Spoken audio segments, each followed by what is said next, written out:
I'm with Susan Houston, who's the Chief Executive Officer of the New Zealand Institute of Planners, and she's been leading some research on behalf of the Commonwealth Association of Planners about resilience. Susan, can you tell us what you've been doing? Yes, Trudy. In 2011, the Commonwealth Association of Planners wanted to undertake some research to understand what the breadth and depth of resilience planning across the Commonwealth was. We all understand that natural disasters are on the increase. In 2011, it was a record year for disasters. There was 27,000 deaths.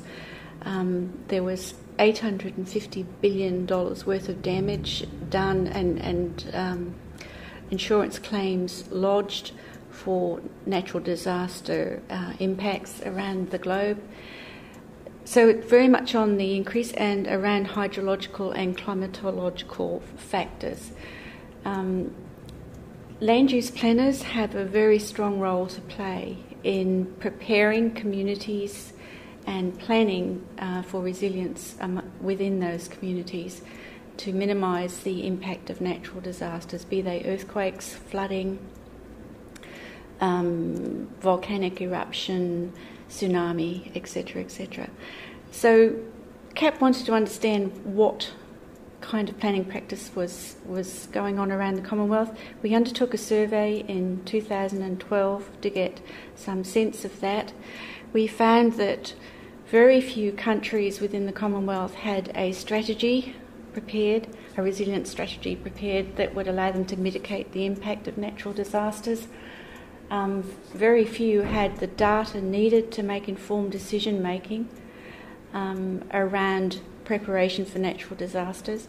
Those countries that did have strategies, some were aligned with funding, others were not. Some were aligned with other plans and strategies of relevance, both vertically and horizontally. A number of them were not. When asked in the survey how prepared respondents felt their countries were for disasters, natural disasters, very few of them could say with confidence. In fact, only 2 countries said with confidence that they were prepared for all disasters, all natural disasters. The majority of them said that they were not prepared for many disasters, just some. So when I totalled up the number of people living within those countries, it was something like 99 million people that were still exposed to natural disaster and without any mitigating planning having occurred. This is pre-disaster planning, not post-disaster planning. So that was a cause for concern to the authors of the research and to CAP. We've come up with a number of recommendations that CAP has taken up and will progress over the next couple of years. One is to create a centralised database that will allow Commonwealth countries to understand the breadth and extent of economic, environmental, cultural and social costs of natural disasters, both in the past and in the foreseeable future. Some indicators against which they can measure strategies once in place, some best practice tools that will allow them to develop strong strategies that are collaborative and include a range of community activist groups, including insurance companies, schools,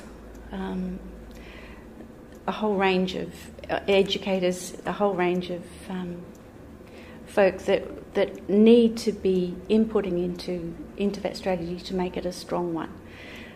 And finally, the other recommendation was some training for planners in resilience planning, so that they are practising good practice as they go forward. I understand you presented these findings at the World Urban Forum in Naples earlier in 2012. What reaction did you get from those in the audience?